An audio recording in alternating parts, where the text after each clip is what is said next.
Mesdames, Messieurs, voilà, une nouvelle journée passée ici au Salon, à la Porte de Versailles à Paris, dans le cadre du Salon de l'Agriculture. Nouvelle journée marquée par la venue de Nicolas Sarkozy, qui est venu ici, d'ailleurs, sur le plateau, nous donner un peu sa vision de l'agriculture qu'il aimerait, lui, voir dans quelques années, peut-être s'il est président à nouveau de la France. Alors, j'ai le plaisir ce soir d'accueillir Alain Rousset. Bonjour. Il faut que vous preniez votre micro. Bonjour. Alors, bonjour. Vous êtes président de la région Aquitaine, Limousin, Poitou-Charentes, une grande région, hein. C'est même la première région agricole en valeur d'Europe. Bon. Donc c'est un vrai défi. On aura l'occasion avec vous de parler de la crise. Alain Vassel, bonjour. Bonjour. Alors vous êtes sénateur de l'Oise. Oui. C'est bien ça. Et vous êtes agriculteur? Agriculteur. Et dans la région Nord-Pas-de-Calais-Picardie. Bon, voilà. Région de 6 millions d'habitants. Avec Xavier... Et très agricole également, très rural. Avec comme président Xavier Bertrand, qui est aussi venu ici sur le plateau. Et puis j'accueille Xavier Simon, bonjour. Bonjour. Vous êtes directeur des opérations de Nexis BIS. Il faut que vous nous expliquiez quel est votre métier. Notre métier consiste à fournir aux entreprises et aux institutions des solutions de recherche d'information, de veille média et d'analyse. Alors concrètement, là, pourquoi vous êtes là? Quel rapport avec le Salon de l'Agriculture? Qu'est-ce que vous avez vu?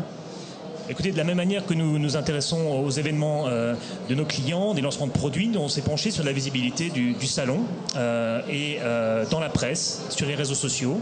Et nous avons plus particulièrement regardé l'évolution de cette visibilité au cours du temps. Donc les enseignements majeurs, c'est que la visibilité croît sur tous les supports, presse française, presse étrangère, réseaux sociaux. Que cette visibilité, toutefois, n'est pas liée au salon en tant que tel, à 100%.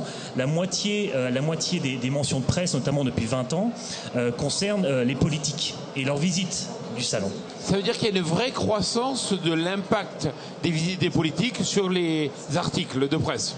Tout à fait. Il y a une croissance liée finalement à l'importance que prend le salon comme outil de communication politique. D'accord. Et à côté de ça, nous voyons aussi émerger, notamment avec les réseaux sociaux, une communication qui est plus liée finalement au public et à leur expérience sur le salon. Et finalement, ce qui peut-être plus en ligne avec ce que le salon veut véhiculer comme image autour de la qualité du produit, l'aspect convivial, et puis finalement bâtir le capital sympathie du salon. Ça veut dire quelque part les médias traditionnels, les journaux par exemple, vont focaliser sur les politiciens ou les politiques en visite au salon, alors que quand vous regardez les tweets, les personnes vont dire ce qui les touche, les fleurs, les plantes, la nourriture? Alors oui, à ceci près que sur Twitter, il y a aussi beaucoup d'activités médiatiques. Donc les journalistes vont aussi utiliser Twitter comme communication. Donc une grosse partie de l'activité sur Twitter finalement est encore liée aux politiques. Mais avec l'émergence de nouveaux réseaux sociaux type Instagram, qui est un outil de partage des photographies, on voit ici une communication plus spontanée du public. Et en ce moment même, des gens partagent des photographies de leur famille, d'eux-mêmes sur le stand. Et là, vraiment, ça touche à l'image positive du salon et de son lien avec le public. Est-ce qu'il y a des messages qui ressortent en particulier? Alors, ou des thèmes? Finalement, lorsque la couverture presse tourne autour des politiques, on retrouve les sujets du moment et souvent des sujets de crise. Donc, au travers des années et des événements, il y a eu la crise de la vache folle qui a pris une place très importante. Plus récemment, il y a eu les débats autour finalement des actions de l'État au niveau de la politique agricole. Lorsqu'on va attacher finalement aux remontées du public en eux-mêmes, on retombe sur les sujets plus positifs, moins d'actualité, mais peut-être plus fondateurs pour le salon, qui sont la convivialité, la qualité des produits, la production locale et finalement l'impact positif de l'écosystème agricole. Merci beaucoup. Alain Rousset, l'agriculture est en crise, l'élevage est en crise. Dans votre région, il y a en plus le problème de la crise sanitaire liée à la grippe aviaire. Qu'est-ce que vous avez envie de leur dire aux agriculteurs? D'abord, j'ai envie de dire que la crise du monde agricole, elle est de tout temps. Que le monde politique est d'une certaine manière tétanisé à l'égard du monde professionnel agricole. A beaucoup de difficultés pour dépasser un certain nombre de contradictions qui peuvent qui peuvent exister. Que, ensuite, il ne suffit pas d'ajouter des milliards aux milliards. Aujourd'hui, c'est 18 milliards par an. Je pense qu'ils ne sont pas forcément bien utilisés. 18 milliards, c'est quoi? C'est l'Europe, les régions, l'État, les départements. C'est des sommes énormes. Et en même temps, le monde agricole, à la fois, doit se dire, je suis une entreprise, il faut que je positionne mes produits un peu à la mode allemande, que je me différencie, que je banalise pas, que je ne cherche pas à lutter désespérément contre la production de la Pologne, de l'Amérique latine ou des États-Unis, parce que c'est perdu. Et donc, il faut qu'on tienne compte, ce que disait tout à l'heure monsieur, de l'attente des consommateurs, de la qualité. L'avantage de la région Aquitaine, Limousin, Poitou-Charentes, c'est ces 156 signes de qualité. C'est les expérimentations d'une chaîne de valeur qui va du producteur jusqu'au marché, en passant par le conditionnement, par la transformation et la multiplication de ces structures. Ça, on sait accompagner.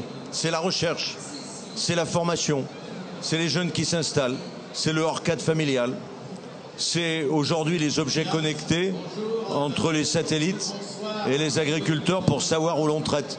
On a eu une émission de télévision sur les pesticides. J'ai fait une réunion hier avec tout le monde de la vigne et du vin, avec l'INRA. Comment on réagit à l'égard de ça? Si l'on veut baisser les pesticides, c'est pas en augmentant de 2 à 3% les bio qu'on va y arriver. C'est en baissant de 35 à 50% l'agriculture conventionnelle, la viticulture conventionnelle, dans l'usage des produits pesticides, en diminuant le nombre de traitements. Et c'est cela qu'il faut qu'on fasse ensemble. Parce qu'il y a des marchés nouveaux qui existent, il y a une recherche de qualité et de traçabilité, mais il faut qu'on ait un courage entre le monde de la recherche, le monde politique et le monde de l'agriculture, de se dire des choses et de préparer l'agriculture de demain ou d'après-demain. Par exemple, dans votre région, vous avez des producteurs de maïs qui ont 1000 hectares, qui sont capables de produire pour l'exportation. Il ne faut pas qu'ils arrêtent. Le monde du maïs en Aquitaine est né pour l'autonomie alimentaire de la production de gras. Quelle est la production qui peut apporter à l'agriculteur le maximum de valeur? Si demain, c'est pour faire du maïs, pour faire produire du maïs, pour faire des énergies de première génération, ça n'a pas de sens. La bataille entre produits alimentaires et énergie, c'est pas comme ça qu'on y arrive. Par contre, il y a des diversifications intéressantes. Développement des méthaniseurs, utilisation de la biomasse, utilisation de l'énergie solaire sur le toit des fermes. Énergie à la ferme, j'avais un badge tout à l'heure du tourisme à la ferme. Voilà, j'ai trouvé, moi, dans cette grande région, notamment en Limousin, des circuits, des organisations, des chaînes de valeur, comme on dit dans le domaine industriel, extraordinaires. Pour peu qu'on essaye de tenir la totalité de la chaîne. C'est pour ça que je suis plutôt pour le modèle coopératif, plutôt pour investir massivement dans l'innovation, dans la formation aussi, et dans la structuration de la chaîne du marché. On y reviendra, je suppose, tout à l'heure, mais on ne peut pas simplement dire notre agriculture a besoin des hypermarchés et mettre des bombes sur Bigard pour régler le problème. Il faut que chacun soit responsabilisé. Alain Vincel, comment vous réagissez? Au propos du président Rousset, le président Rousset fait une analyse à partir de l'expérience qu'est la sienne sur la région Aquitaine, mais toutes les régions ne sont pas comparables. Il y a malgré tout quelques fondamentaux. Je voudrais simplement dire que la profession agricole n'a jamais demandé à vivre des aides publiques, qu'elles soient européennes ou qu'elles soient françaises. Elle veut vivre de sa production. Donc il faut qu'il puisse y avoir des prix qui lui permettent de vivre décemment de sa production. On ne demande pas à avoir des aides de compensation à la baisse des prix. C'est une politique qui date depuis plusieurs décennies, qui consiste à offrir aux consommateurs des prix qui soient le plus bas possible, avec une qualité de produit qui soit au rendez-vous donc de ces prix. Mais l'agriculture française souhaite vivre de sa production à un prix qui corresponde au prix de revient de sa production. Alors, pour améliorer les choses, sans doute faut-il mettre l'accent à la fois sur la formation, sur l'innovation, sur la recherche, mais la profession agricole et l'agroalimentaire et l'agroindustrie a démontré qu'elle avait fait des progrès considérables au cours des dernières années dans ce domaine. Il y a sans doute encore des voies de progrès qui permettraient d'arriver à une amélioration de nos prix de revient dans la production, mais surtout c'est la valorisation de nos produits dans la transformation, dans l'agroalimentaire, dans l'agro-industrie, qui peuvent nous assurer des débouchés qui nous permettront de vivre décemment. Mais encore faudra-t-il qu'il y ait un juste partage du prix, de la valeur ajoutée, dans le cadre des négociations interprofessionnelles. Or, ces négociations interprofessionnelles, elles ont du mal à se tenir et ils ont du mal à se mettre tous autour de la table pour se mettre d'accord sur le partage de la valeur ajoutée. Pourquoi en France, on a du mal à se mettre autour d'une table et à négocier dans de bonnes conditions? Difficile à dire. Je voudrais d'abord vous faire quelques excuses. J'entends très mal, compte tenu du bruit à l'extérieur, ce qu'on se dit. Le débat est compliqué. Ce que je pense, c'est que l'évolution du monde a fait qu'on a eu un double langage. À la fois la spécificité de ce qu'est l'agriculteur et l'agriculture. J'entretiens les paysages, je nourris, je suis dans la compétition. Et en même temps, être dans la compétition, c'est être dans la compétition par rapport à des pays, des types de production où on ne joue pas avec les mêmes règles du jeu. Donc il faut qu'à un moment donné, l'Europe se décide, revienne à ce qu'elle a proposé comme régulation à un moment donné, et il faut que l'organisation professionnelle agricole prenne ça en compte. Souvenez-vous, Michel Rocard inspire à Bruxelles les quotas laitiers. Les organisations professionnelles en France sont contre. 1984. Sont contre. Aujourd'hui, on s'aperçoit que l'abandon des quotas laitiers est une catastrophe. Donc, ça montre qu'il faut se projeter dans l'avenir, qu'on ne peut pas avoir une agriculture ou une économie sans régulation, que nos débats idéologiques français sont dépassés. D'accord ?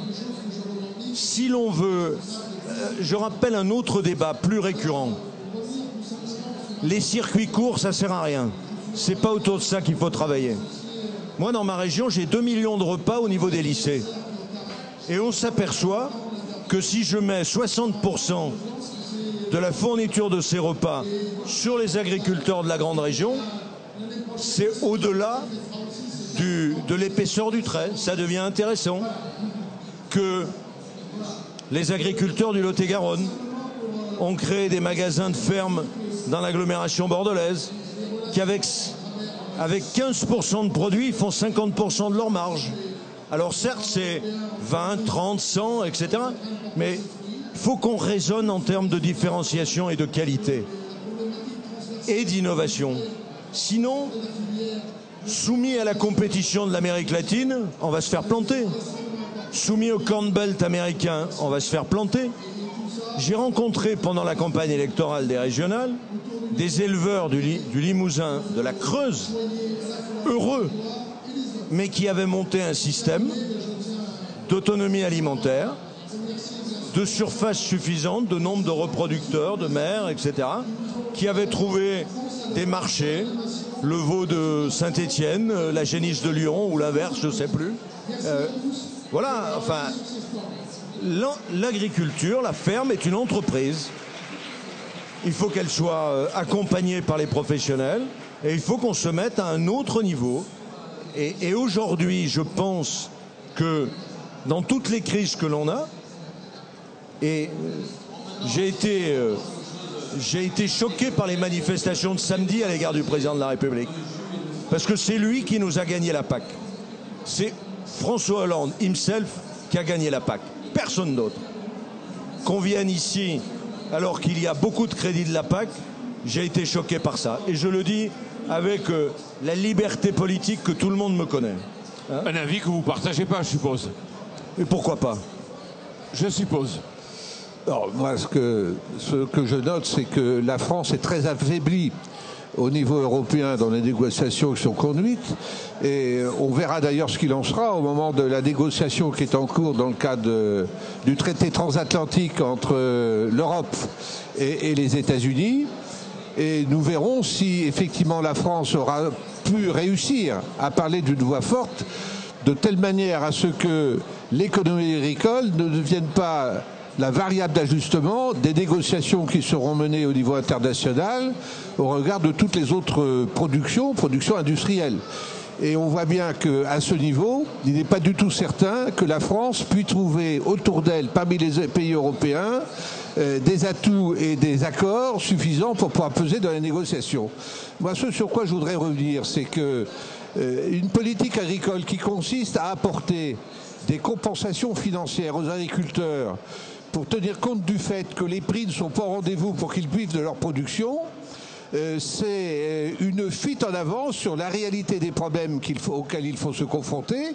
C'est une réforme structurelle qui doit être conduite pour que les agriculteurs vivent effectivement de leur production. Et pour cela, il faut que des négociations soient menées non seulement au niveau européen mais au niveau international pour que les coûts de production soient comparables. Quand on voit, par exemple, j'en parlais tout à l'heure avec le président de la filière ovine du département dont je suis l'élu, département de l'Oise, il m'expliquait qu'un éleveur de moutons roumains a pour 1000 bêtes à cornes, pour 300 moutons, on ne parle pas de bêtes à cornes, mais pour 300 moutons, à 7 salariés qui sont payés à 300 € par mois.